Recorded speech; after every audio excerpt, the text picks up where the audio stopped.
Bonsoir à tous, je vous salue en Jésus-Christ notre Seigneur et Sauveur.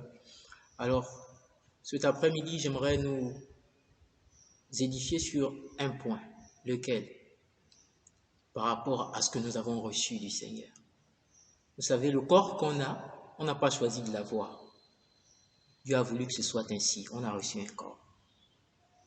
Le pays dans lequel nous nous trouvons, on peut être gabonais, français, américain, peu importe le continent où nous nous trouvons, nous n'avons pas choisi cela. Et Dieu ne s'est pas trompé en permettant que l'on soit africain ou peu importe la nationalité, peu importe le continent. Si on descend encore un peu plus au Gabon, Dieu n'a pas choisi que... Vous n'avez pas choisi d'être franc, vous n'avez pas choisi d'être pour nous, vous n'avez pas choisi d'être Nzébi, etc. C'est Dieu qui a voulu que vous soyez ainsi. Mais nous, qu'avons-nous fait? Nous avons enlevé cette identité, ces marques que Dieu a voulu qu'on puisse avoir pour donner ça au diable. Je m'explique. Nous avons des traditions, nous avons des cultures. C'est Dieu qui nous les a données. Qu'est-ce qu'on fait de ça? On prend, on met à côté. Il faut vénérer le Seigneur avec. Il faut vanter les mérites de Dieu avec. Si vous savez jouer une sitar, vous devez mériter, vous devez donner les mérites au Seigneur par rapport à ceux que vous avez reçus. Il est vrai que des personnes prennent ces cultures, ces traditions et consorts, ces rites pour en faire des mauvaises pratiques. C'est selon. C'est comme le corps humain que vous avez reçu. Il y a certaines personnes qui gardent leur corps pur, sain.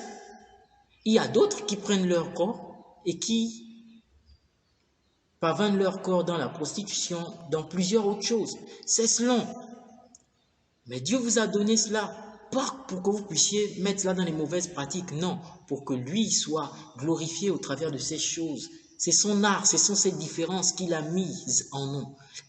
Et s'il a mis cela en nous, ce n'est pas pour décorer, non. C'est pour qu'on essaie de rendre la gloire au Seigneur par rapport à la multitude des cultures, des traditions qu'il nous a données. Ne prenons pas nos cultures et nos traditions pour le diable, non. Le Seigneur a voulu qu'on puisse les avoir, c'est pour lui. Vous savez, on peut utiliser un couteau.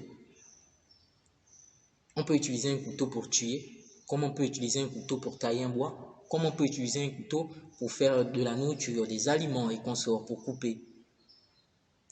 Ce n'est pas le couteau le problème, c'est celui qui tient le couteau. Celui qui prend le couteau pour tuer et celui qui prend le couteau pour cuisiner avec, le problème, ce n'est pas le couteau, mais celui qui utilise le couteau. Ainsi sont nos traditions. Nous avons reçu des traditions, nous avons reçu toute une diversité culturelle. Mais certains, ils ont décidé de faire des mauvaises choses avec. Mais vous qui avez le bon sens divin, décidez de faire des bonnes choses avec votre culture, avec vos traditions, vos langues. Tout ceci, c'est pour vénérer Dieu. La diversité, c'est Dieu qui l'a créée. Et il n'a pas créé la diversité pour qu'on donne ça au diable. Non, il a créé cette diversité pour qu'on le vénère, pour qu'on admire combien Dieu est grand dans la diversité des cultures, des races, de tout ce qu'il a fait. Que Dieu bénisse sa parole et que ces quelques mots nous aident davantage à comprendre comment il faut admirer, vénérer la création de Dieu. Amen.